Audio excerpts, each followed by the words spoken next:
Grit. What is the story behind it? How do we get started with it? You know, I've got partner in crime here, Lee Willette. Hey, what's going on? And I'm Sherelle Lands, and we're just so excited about this concept called Women with Grit, where we interview just exceptional women within the community and around the world who are doing phenomenal things. So how do we get started with this concept, Lee? Well, I think ultimately it was a reaction to COVID. We were literally working on a different concept that involved women and really helping women have the opportunities to progress in their careers, and we're really putting something together to do that. And we had all these people lined up to interview and to get information from, and COVID happened. So. That changed life for everyone. It did, and so for us, we were talking one day, and so we were talking about what we're doing, and I said, I'm thinking about doing this podcast, and I'm thinking about doing this, and you said, okay, let's do it. And so Women with Grit came. There it is. Big on execution, we make it happen. Yes, so it's been exciting. Yes, it has. We've had just phenomenal guests even over the last year, and looking forward to all that's coming ahead. So how can they reach us? They can reach us on YouTube, Exceptional Women with Grit. You can subscribe to our page. You can check out our Facebook page, Women with Grit, or you can go to our website, womenwithgrit.com. That's it. And the best way to catch us is Tuesdays at 7 p.m. Central Time, when Sherelle and I are live with our guests. And literally, I think the most exciting thing for me is what we talked about. We wanted to have a program that brought in women from around the world. So that's our globe here. We literally interview people in Bogota, Colombia, over in London, and then all over the United States as well. So that's been exciting. That's one of the benefits of COVID. Everybody's used to this virtual world, and nobody feels like they have to fly in to be live in the studio. That's right. So hopefully you will join us live or catch the replay, right? The replays, that's right. We have a bunch of replays, and I mean, if I were you, I would binge listen. People binge watch on Netflix, binge listen and watch Women with Grit. There have been some phenomenal interviews and some phenomenal tips that will help anyone. We have men and women that watch. That's right. And I think the tips that you get, the things that you learn from these women that are our guests will help anyone advance their careers, advance their lives, and just really live a full life and a happy life. And I think that's exciting. Yes, I would agree 100%. So if you're interested, definitely join us, follow us, engage with us, like us, share it, all of those things. And if you know a phenomenal woman or a woman with grit that you would recommend being on the show, be sure that you write us on any one of those forums, and a member of our team will get back to you. Yes. And don't forget, if you have a product or service, a company that you want to promote or a cause, give us a shout. We're happy to do that. There is a cost. But it's not much, not yet. So you better get in while it's cheap. That's right. That's right. Well, thank you. And so far, we'll see you online. Talk to you later. Peace. Bye.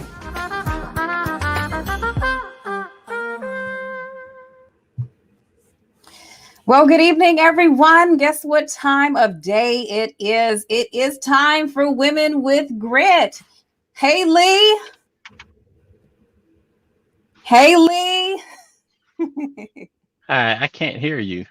You can't hear me. Okay, well, we'll have to work that one out.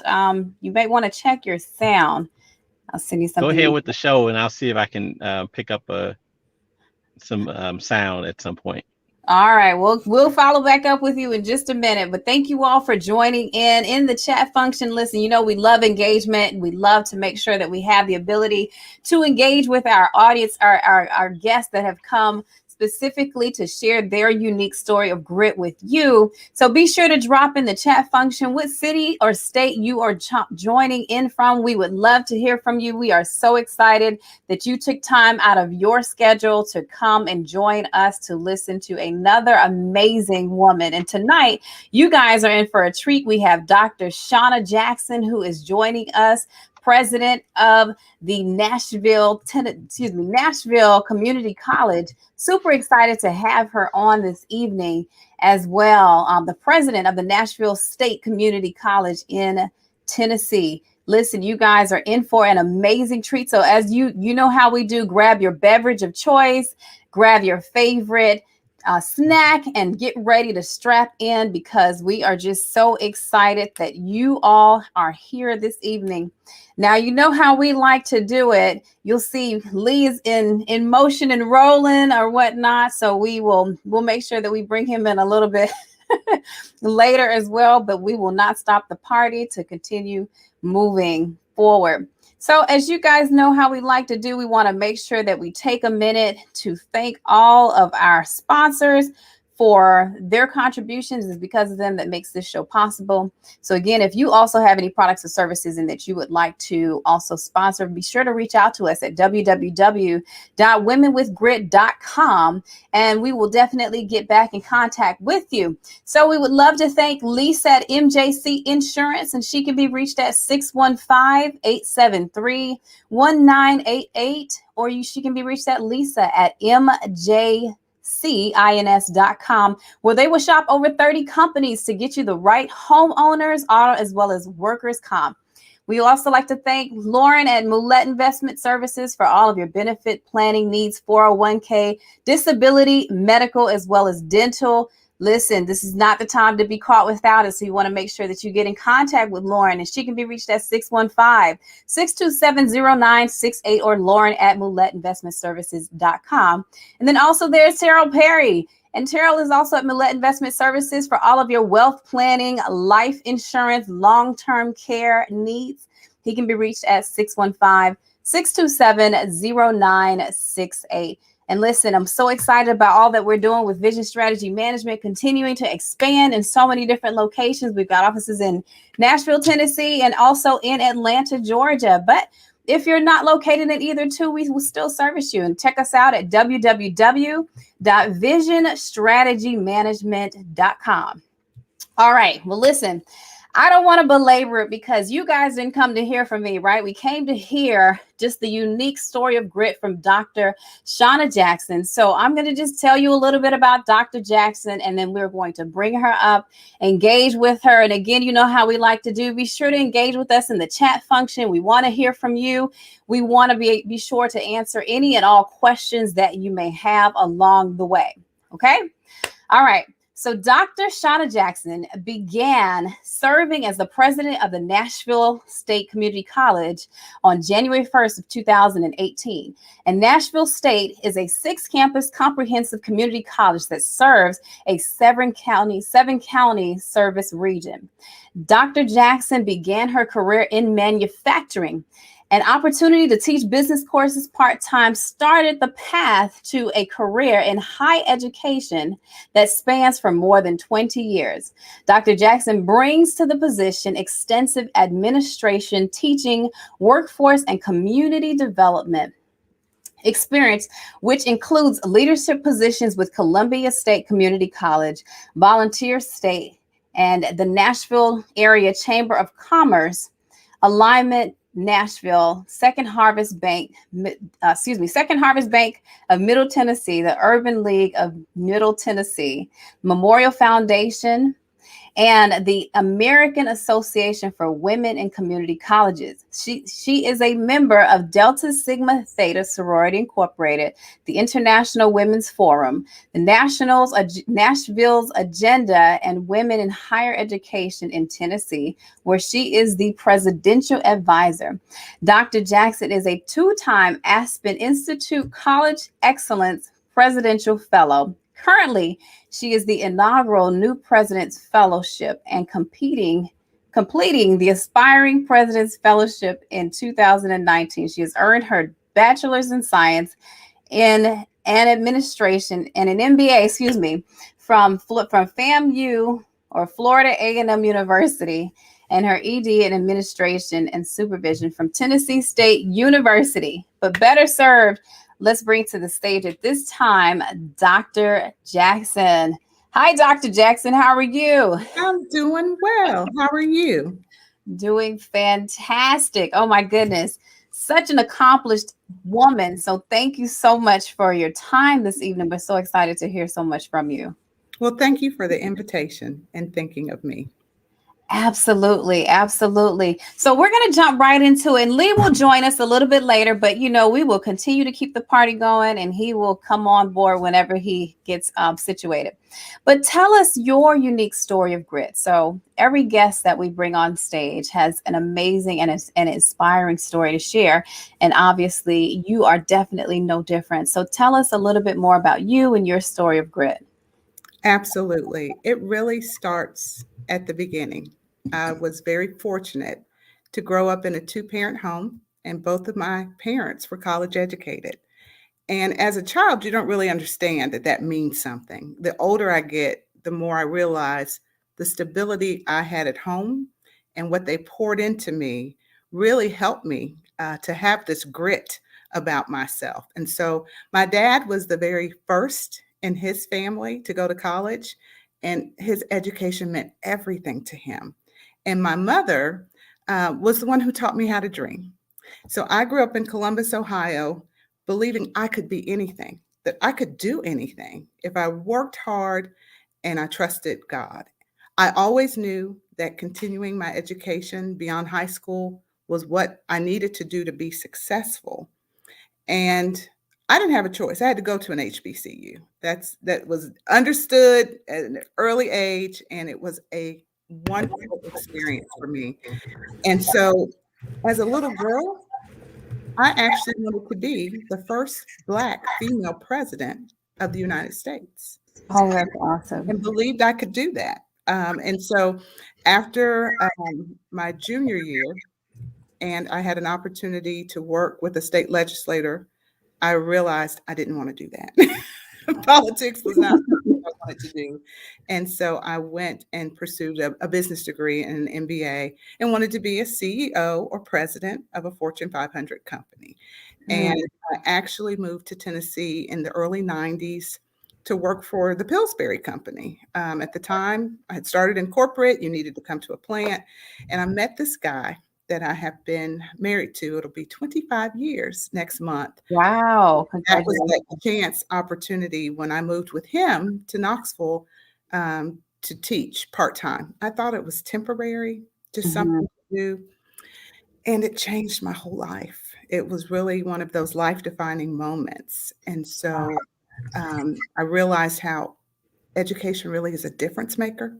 And I didn't understand that because I took it for granted until I saw students that didn't have a two-parent family home that were the first in their family to go to college and what a difference it could make. So we moved to Middle Tennessee, where we live now, in 2000, and I started at Volunteer State Community College. I didn't know what a community college was. I mean, I don't know about you, but I didn't grow up, it was always preparing you for a 4-year. And so I understand, even in my role today, that there's this still stigma that people don't quite understand, and they're missing out.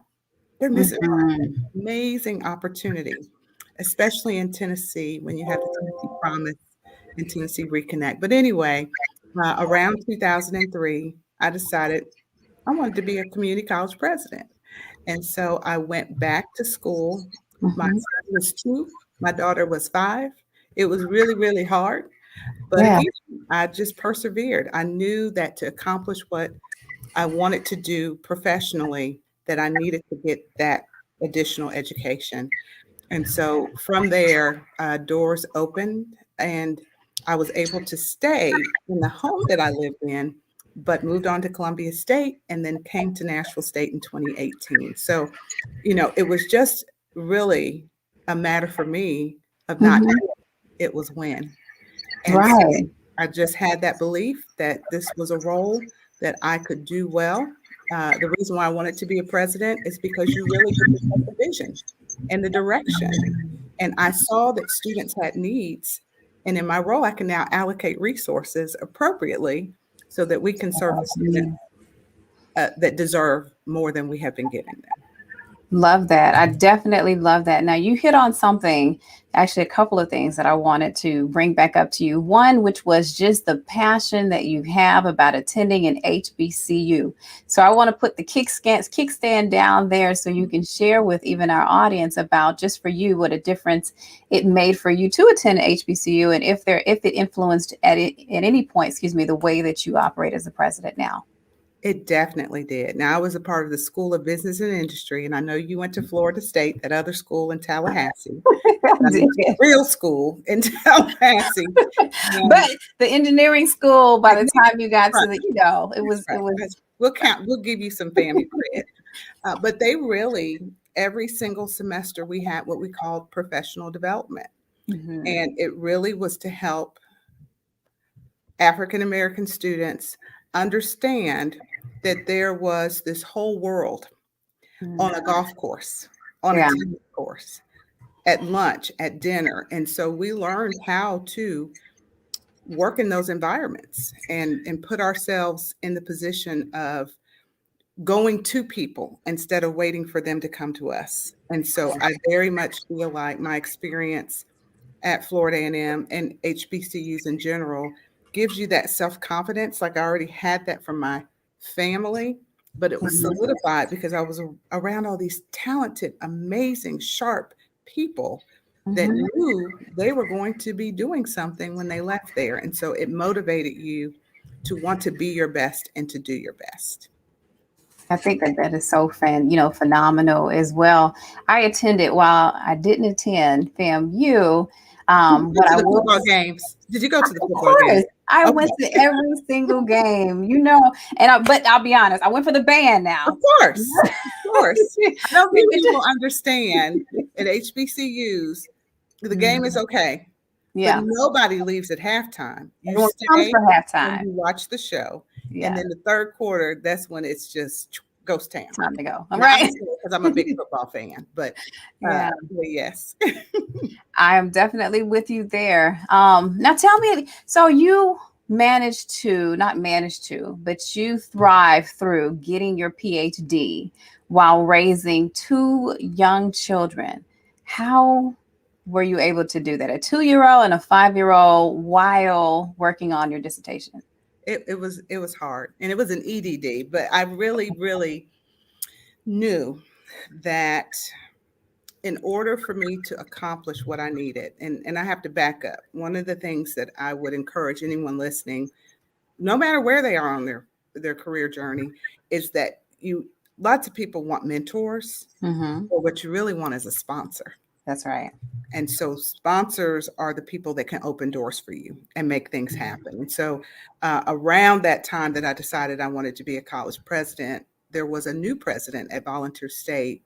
And again, I don't wait. I go up to people and I asked him, would he be willing to mentor me?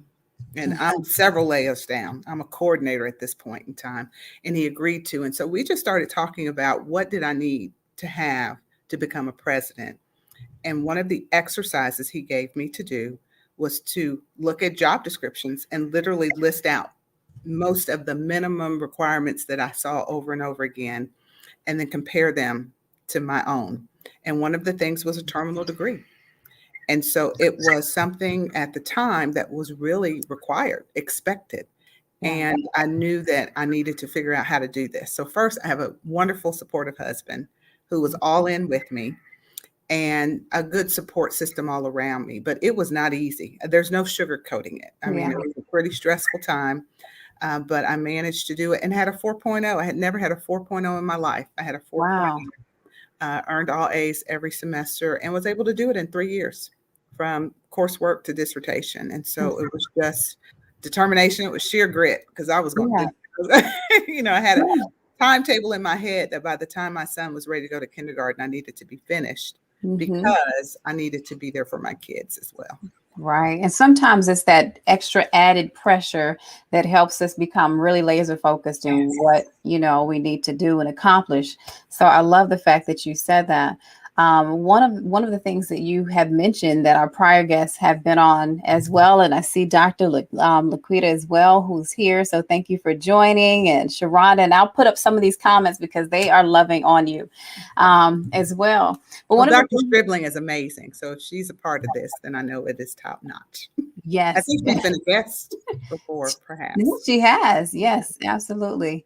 But one of the things that they've said is the importance of having actually four-prong networking. You mentioned mentor, sponsor, yes, because a sponsor is willing to raise their hand to actually put you in, coach, so to speak, as well as having a network or a tribe of people who can rally behind you and also push you forward. So talk a little bit about that network. And you mentioned just having that support. So how are those individuals influential in helping you to become who you are today? Well, I'll give two examples. The first, again, is the president that I was referring to. At some point, I kept saying, I need to get that next position. And in the role I was in, I wasn't ready to be a vice president. I wasn't really ready to be an academic dean because that was faculty, tenured faculty, long-term, And he said, you don't need to go back that way. You need to move forward. And he actually created a position it was called Executive Assistant to the President, brand new position to the college. I had to apply, I had to compete. But that position, once I was selected, gave me a seat right with President's Cabinet. It was like a master class on being a president because he took me with him everywhere. In fact, there was one time when the vice president for resource development, the person over the foundation, left. He made me the interim. I've never done anything with fundraising, but he knew that I was going to need that experience as a president. So that's one example of actually literally creating a position. When I went to Columbia State, I told the president there saying the same thing. I want to be a president. Would you mentor me? She agreed. She's the one that pushed me. Like I keep thinking about her because she's this little woman. And I remember her saying, you said you wanted to be a president. She literally would put me in situations where I can't go, you go. You go speak, go do. And then there was an opportunity in I think it was 15. There was a presidency open at another community college. And she told me to apply. I was like, I'm not ready to apply. I'm all this stuff going on. She said, put your name in the hat. And I was a finalist. And it was because she told me I needed that experience. So even though I wasn't selected, I was so much better prepared in 2018 when I interviewed for Nashville State. So you need people that will say, you have a goal and I'm not letting you back down. The time is now. Get out there, put your name out there, go out there and speak and do. And so you need that. And I'm looking for opportunities now in my role to do that for other people. And I love that pay it forward mentality. And I also like what you said, that it wasn't even about hearing a no, right? Sometimes I think what holds us back from moving forward is that fear of rejection or the possibility of hearing a no, when in your case, it was not now. And it was, even though you didn't get it immediately, that prepared you for it so that you did, and it put you in line of sight for when you were able to step into that role. Can you speak even to some of our audience who may hold themselves back from hearing a no or a not now? Absolutely. First, I have to just go back because I think this is the case with women, that one of the reasons I said no was because I hadn't checked off every single box that I thought I needed to check off to be ready for a presidency. And my president at the time and mentor and sponsor had to say, you're well prepared for this role. You just have to believe it, right? And so becoming a finalist after going through, different layers of searches, there were several rounds before you get to the finals, gave me the confidence to go, okay, even though I don't have these boxes all checked off, I've got the experience. I've got the skill set. And so that was really helpful for me. So the no became more of a, what do you learn from this? And again, she was one who said, you're not just going to sit. You still have a lot to learn. What did they say you didn't have? Let's work on that together. And so sometimes we need those people behind us saying, they said no, but why? Mm-hmm. What was it? Was it not a good fit?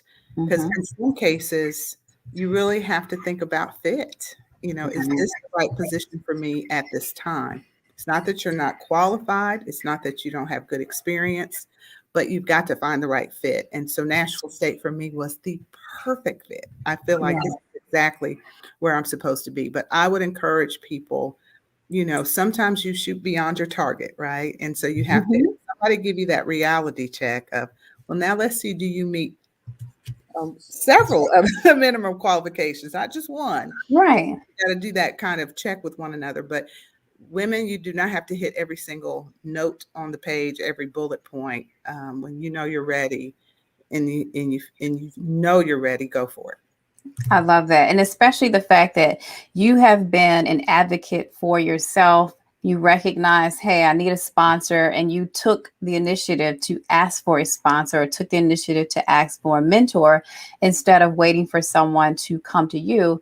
And then also by doing that, people were willing to help and people were willing to rally behind you so that they were invested in your direct success.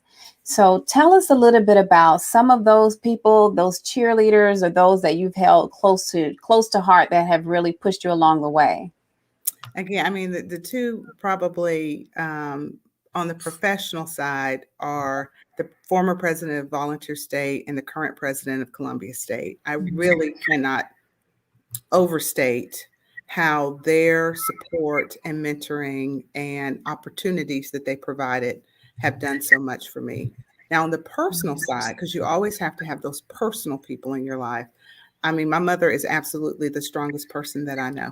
And just Mhm. having her in my corner, my parents relocated down here, which was a big help with the kids and allowing me to do even more early mornings and late nights. Because let's not forget, these doors open, but they open because you've worked really hard and you've Yeah. really proven that you were really committed to the work that you were doing. So my mother and then my husband has just really always been there for me. You have girlfriends, and I have that, but he's my very best friend. And so he's the one that I can talk to about anything and everything. And he always finds a way to relate something. And he spent a lot of years in the banking industry. That sounds like the time this happened at the bank. And so we bounce things off of each other. But I do want to encourage people listening tonight that, you know, you don't do it alone, but don't think it's just what's on paper. It's not Mhm. just your degree. It's not just your title. You have to have a very strong work ethic, and you have to be willing to say yes, and you have to be willing to do more than what the job requires. And when people see that, they really, really will gravitate towards you. Okay, I love that. Now, let's talk a little bit about self-limiting beliefs. If you've had anything that kind of, getting in our own way sometimes is what holds us back. So as you reflect on even your career, whether it's professional or personal, have you had did you ever have to overcome any self-limiting beliefs? If so, what were they?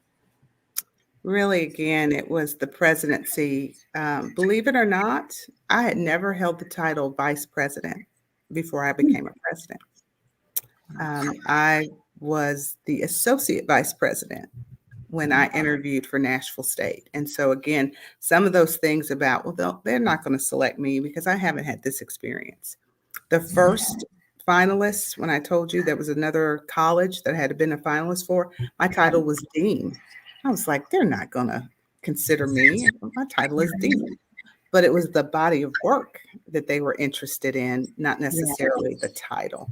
And so sometimes I think that's the case. I also thought, not necessarily that I had to look a certain way, but I've always been a little bit, well, more than a little bit overweight. And so I thought, oh, they always hire these slim people. I've got to lose weight first. And then you realize it's not your dress size. Yeah. You can do the work. You can walk Mhm. with the confidence that you have inside of you. And so don't let your outward appearance or what you think you have to get done first limit you if you know you have the experience, if you know you have the skill set, if you know you're ready, go for it. That is fantastic. Don't limit yourself, essentially. And a lot of the times we tell ourselves no without ever giving anyone else the opportunity to say yes. And so we definitely want to make sure that we tell ourselves yes more, ladies and gentlemen, because we know we've got plenty of you guys listening. This is also applicable to you all. I want to pause for a minute because you've got a lot of love coming in. So thank you all for joining in to Women with Grit. We are here with Dr. Shanna Jackson, the president of Nashville State Community College. And we're just so excited to have her here. Dr. Shanna, you are getting so much love. Let's see. We've got T from T Maven says hello from Tennessee. Hi, T. Thank you for joining in. Dr. Stribling is on. She says hello and that you are so awesome. We've got Vanity. Vanity is here. Vanita says, Dr. Shanna, you are an amazing woman. So we want to make sure that we shout you out. Sharonda says that you're awesome as well. We've got Jenna saying, Dr. Shanna, you're a great sponsor to many. So you've got a lot of love going through our chat right now. Again, if you guys are joining in, be sure to grab your beverage of choice. Let your friends know that we are on with Dr. Shanna. Dr. Shanna, I'm going to pull you back just for a minute, let you grab a drink. We'll move into the second half. We've already got some questions coming in the chat function, so we'll be so excited to bring you back up here in just a moment. All right, guys, thank you so much for joining in Women with Grit tonight. We are on with Dr. Shanna Jackson. As you have heard, a lot of amazing nuggets that are already coming through. I'm taking notes and I'll be sure to recap them for you a little bit later as well. But in the meantime, go ahead and drop any questions or comments, concerns that you may have in the chat function. Specifically, we want to make sure that we grab any questions for Dr. Shanna so that we can bring them up. You'll see my partner in crime is not here. He had a little bit of technical difficulties, but as you know, we keep the party going because what are we? We're Women with Grit. We're going to make it happen. We're relentless, and we will definitely continue to do whatever we need to. And that's a part of having that strong work ethic that Dr. Shanna mentioned. Again, feel free to leave any questions, comments, concerns, any questions that you may have for Dr. Jackson in the chat function, and we will be sure to address them as well. Again, we want to take this time to thank our sponsors, and we want to make sure that we thank at this time. We have Lisa at MJC Insurance. Lisa will shop over 30 companies to get you the right homeowners, auto, as well as workers' comp, and she can be reached at 615-873-1988 or Lisa at mjcins.com. We have Lauren at Moulette Investment Services for all of your benefit plan needs, 401k, disability, medical, as well as dental, and she can be reached at 615-627-0968 or Lauren at mouletteinvestmentservices.com. We have Mr. Terrell Perry, and Terrell will for all of your wealth planning, life insurance, as well as long-term care. And he can be reached at 615-627-0968. And again, all for all of your business planning, because we just believe in helping to scale organizations. You can reach us at www.visionstrategymanagement.com. So excited about some of the things that are going on there as well. All right, guys, so I'm going to bring her back up. Dr. Shanna. Thank you again for the time that you have. And I want to make sure again, just to our guests, feel free to leave any questions that you have in the chat function, and we will be sure to bring them up to Dr. Jackson. So the first one we have, and I want to make sure that I get a chance to do so, is from Sharonda. And she said, can you share what was your hardest struggle that you had that pushed you forward? Well, there's been several. Let me not make this sound like everything just went so smooth and easy. I think the first struggle was just trying to figure out how to get that next position. And I had made a commitment to my family that I didn't want to move. So it wasn't about looking for another opportunity in another state or somewhere else. And it was really struggling through how to get to that next level and not disrupt my family. And so that is why I'm still very thankful for the president at Volunteer State, who created a position which gave me the skills and experience to get to Columbia State. And let me tell you, I didn't move. So I lived in Mount Juliet and I drove to Columbia. every day, or to Williamson County, and had to drive that hour and 20 minutes and still try to figure how to balance that with football games and, Yeah. things happening at school. And so, that is a struggle to get through, not wanting to fail your kids while you try to climb in your career and trying to manage that balance. And so that is a decision as a parent, that sometimes is difficult to make. I know many people have to pick up and move to get to the next opportunity, and you are taking your children with you. And so I did make a commitment that they didn't have to move. I would do the driving, but that has been spots in my career that I knew it would take me longer to get there, but that's just what it was going to be, because I had to make sure that I have 2 children. I have a daughter and a son. I had to make sure that they were good. That was important to me. That's an aspect of, parenting and being a woman with grit, is, to your point, figuring it out, but also not at the expense of your children or your loved ones or those who immediately depend on you as well. Can you tell us a little bit more about, that you talked about not wanting to fail your children and how you were able to find the flow, if you will, between your career and family? You have to pick your moments. There were things that I couldn't do. I do remember, I still remember this. I hope he doesn't. When my son was in elementary school, that he would say, all these other moms come and eat lunch with their kids. When are you coming? I literally would take a half day every once in a while just so that I could do that, because I had to drive too far to just pop in for lunch, because that was important to him. And so those are the moments that you hope there weren't too many missed assignments or places where you weren't. My husband and I balance each other out very well.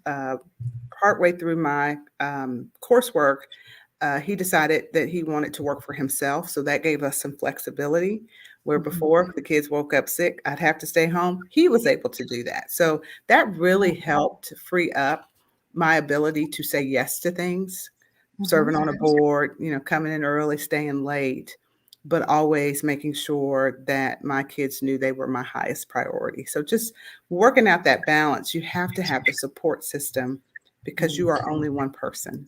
Now, I will say that always did not leave a lot of time for self-care. That's one thing I have to constantly, even now, work on, that, you have to take care of yourself. And that's hard to do. I'm also in a stage in life where I have to take care of, my father died last year, but, the roles reverse. And so you become the caretaker. And so I have my mom that I have to look out for now. Even though both of my kids are in college, I still have that responsibility to her. So there's different seasons that you go through in life, and you just figure it out. You just put one foot in front of the other. There's been a lot of challenging days where you try to figure out, how am I going to do this all? And then you're like, you know what? The Lord brought me from that before. It was something maybe not identical, but if I could get through that, then He's going to bring me through this. So I have great faith, and I certainly trust God to help direct my steps. Yes. And, hearing you actually makes me reflect even on my own journey. And it's always in those moments when it just feels really insurmountable that you take a moment and breathe deep, you release, and you say, okay, what is the next thing? What is the next most important thing to do in this moment? Because if we look at the big picture of things, it can sometimes become overwhelming or daunting, or just feel we get stagnant. And I think about just, okay, what is that next right thing to do? Like you said, you take one step and then you put it in front of the other, and you say, okay, well, what is the next thing that I need to do? So thank you for sharing that, and the importance of faith as well. Now, I would be remiss if I didn't ask you this question for all of the guys out there who are supporting women. And especially, like I said, definitely want to make sure I ask this for Lee as well. This would be one of his questions, which is, what has the role of your husband or men in your life been as it relates to your success and just being able to get to where you are today? Yeah, I just am thankful that I have a spouse who is very supportive of what I have always wanted to do. When it came to going to school, he was like, okay, we'll just figure it out, And so definitely, if that had been a push and a pull, then that would have made things a lot more challenging. But it's always been a partnership with him. Yes. So that's been good. And again, I probably should say his name, but I won't. But the president of Volunteer State. I mean, this was a white man who had no obligation to be of help to me at all. But I still keep in touch with him today. He's not even in the state anymore. Just that relationship, and along the way, someone to talk to. And we realized we were two different people. I remember a conversation with him where he was saying, well, now it's time for you to move. You should be looking for opportunities here and there. And I had to say, now, when you were moving, who helped your kids? He's like, oh, yeah, my wife. Like, oh, okay, well. So, understanding that. But men, really, it's just, no one can do it by themselves. No one. I can't think of anyone who could literally say, I succeeded all on my own. I had a lot of help and support along the way, and certainly do want to give thanks to a really good husband who really just said, yes, what do you need? How can I support you? Like even now when I get home late, I don't have gas, I'll go fill your car up, so you don't have to get up even earlier in the morning the next day. So it's just really helpful. It's those little things that matter. Man, it really is. Sharonda has another question for you. She says, what do you have on your plate next to accomplish? Oh, wow. So it's really, this is about Nashville State. Like there's personal goals. Like I really need to get myself together. I need to work on myself. I need to give myself the moment to say I can relax and let go of this job, because this job is 24/7. It does not stop.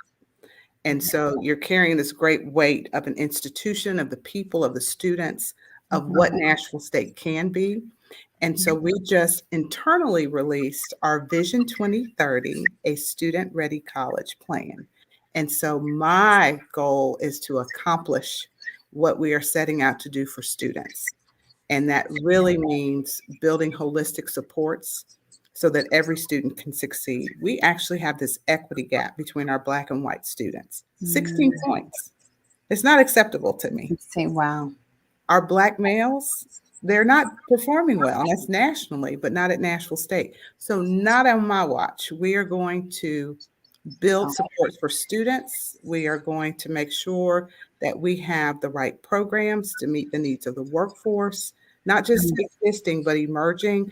And we're going to put Nashville State on the national map, that we will be a leader for achieving outcomes for our diverse community of learners at the national level. So that's what my next goal is.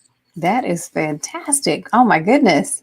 I didn't realize it was a 16-point difference for our African-American males. It really is stark, especially in the Nashville area. I am very concerned about what I see happening in the post-secondary space in Nashville. When you look at Nashville Public Schools, and I have an amazing partnership with Dr. Battle called Better Together, but we need to really accept what is happening. In Nashville, you got this vibrant and growing, and it's the it city, but we're importing talent into our region, and we have to grow our own.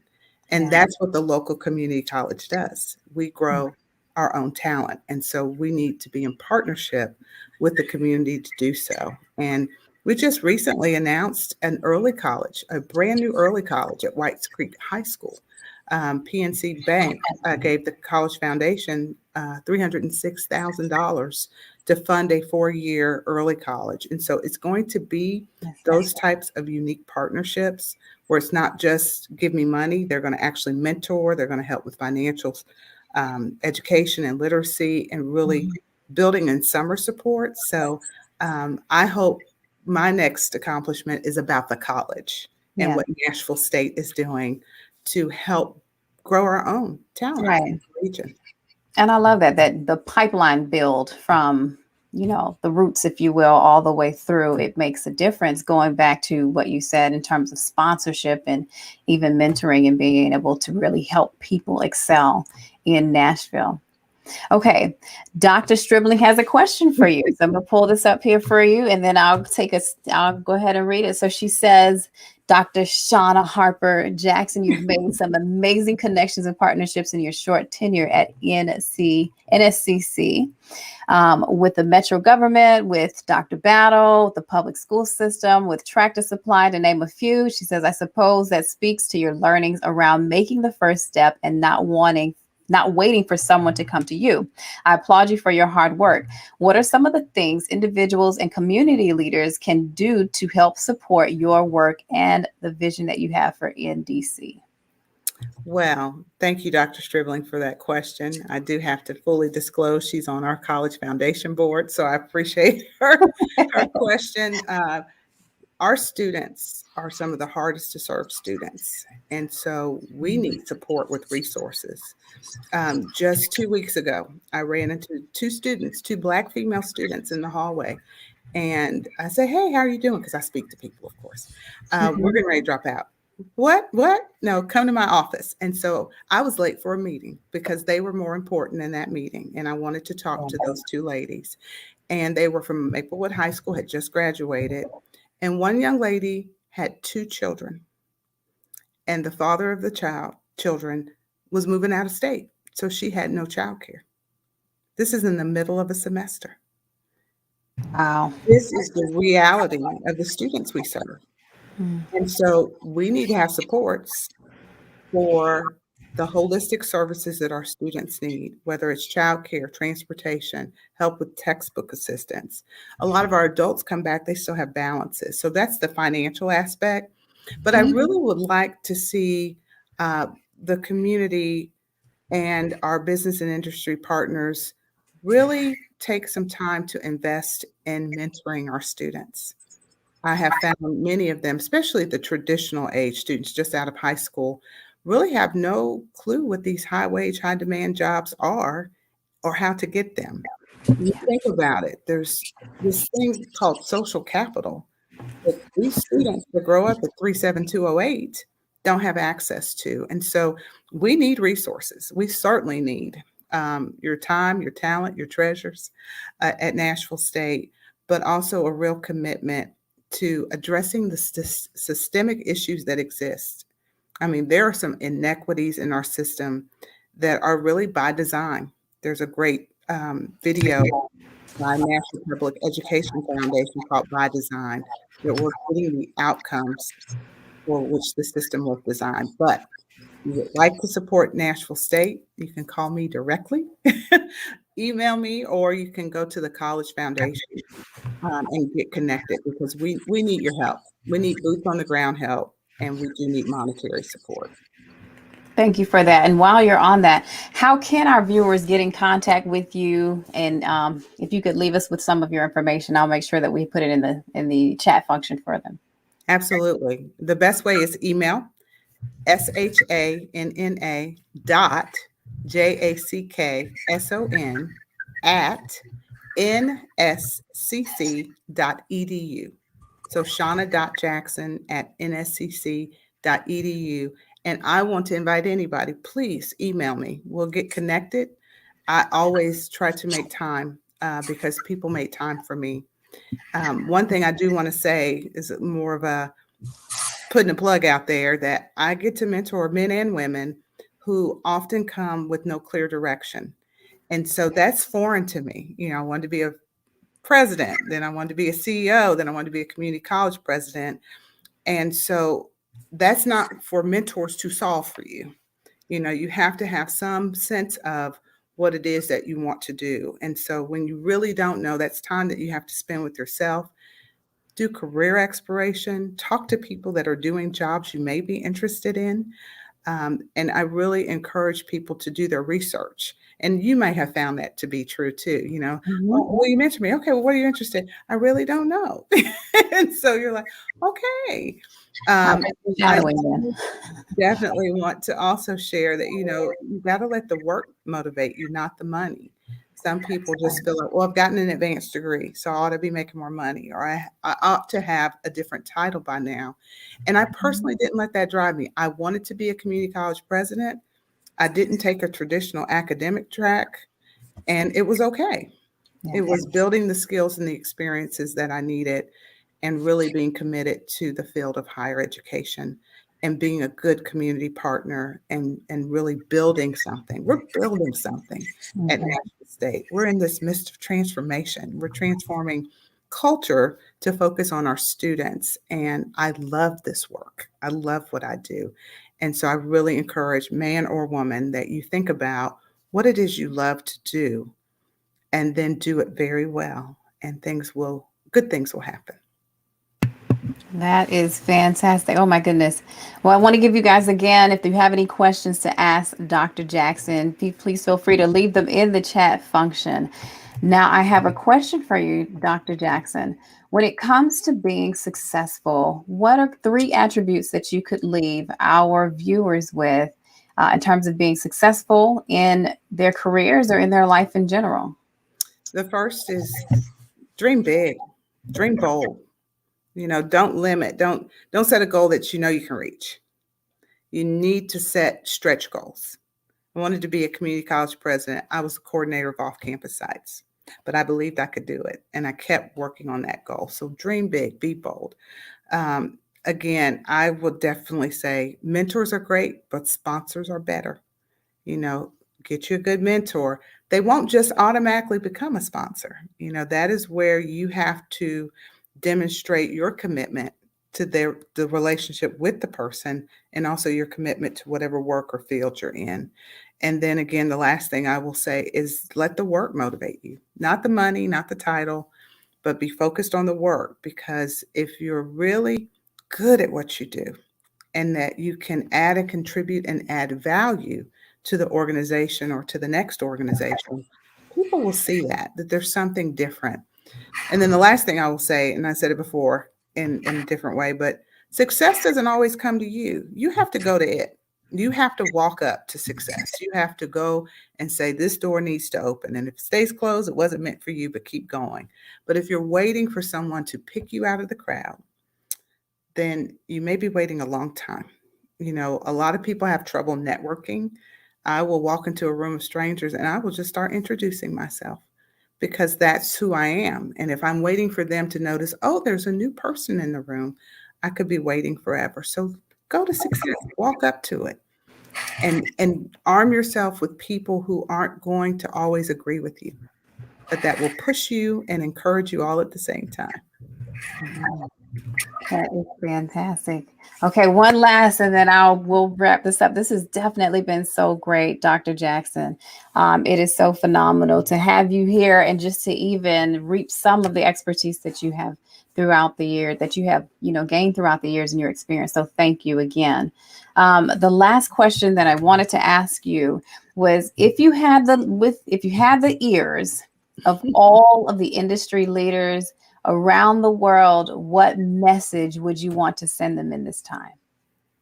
Oh, wow. I'm going to have to do it from my college point of view, that community colleges are a very valuable tool. And Nashville State and the region, for us to keep it vibrant and thriving, Nashville State has to be successful. We are going to be the cornerstone for workforce, and we are workforce solution partners. And so please contact us because we have to not do business as usual.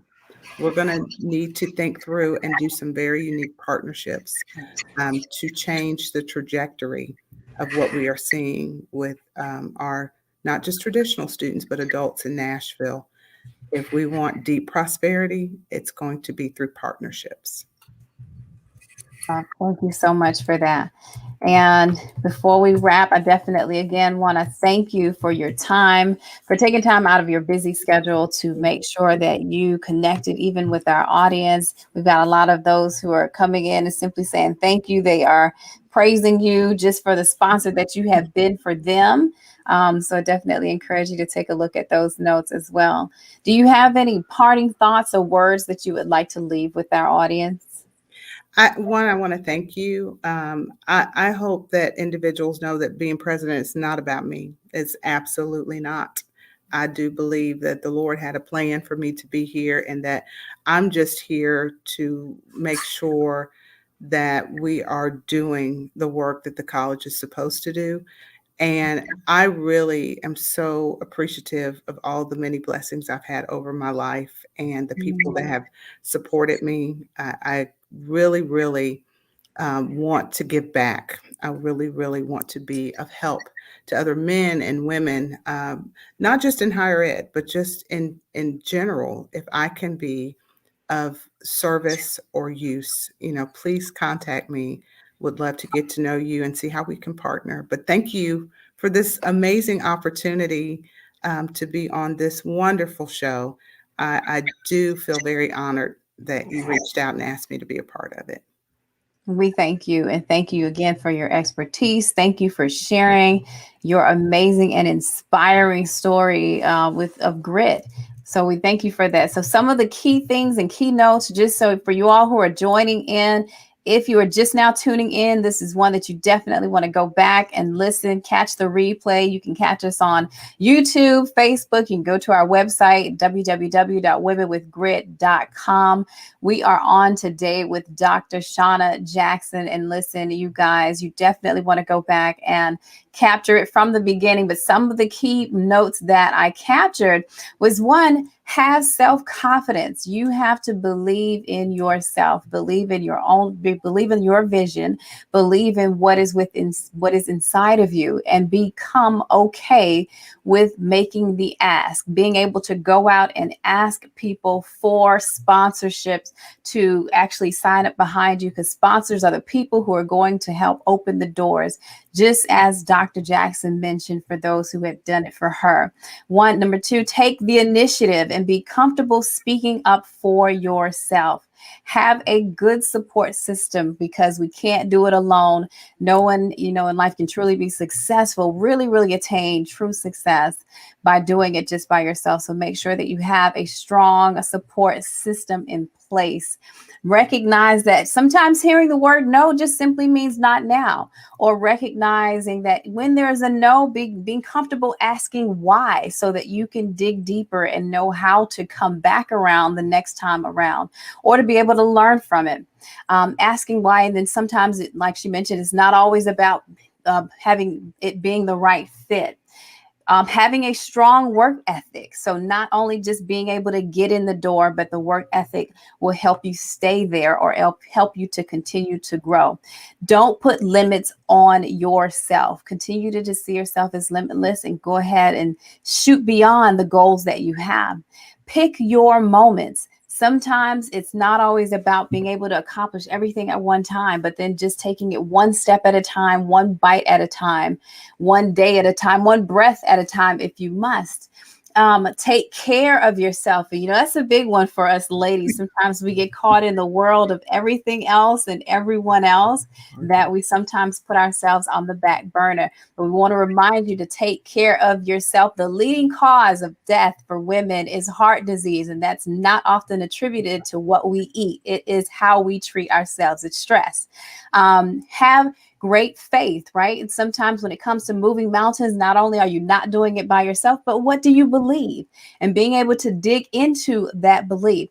Have the right partnerships, just as Dr. Jackson mentioned. For her, it was her husband. Having that right partnership or support system that can really rally behind you, and also make the trade-offs when needed.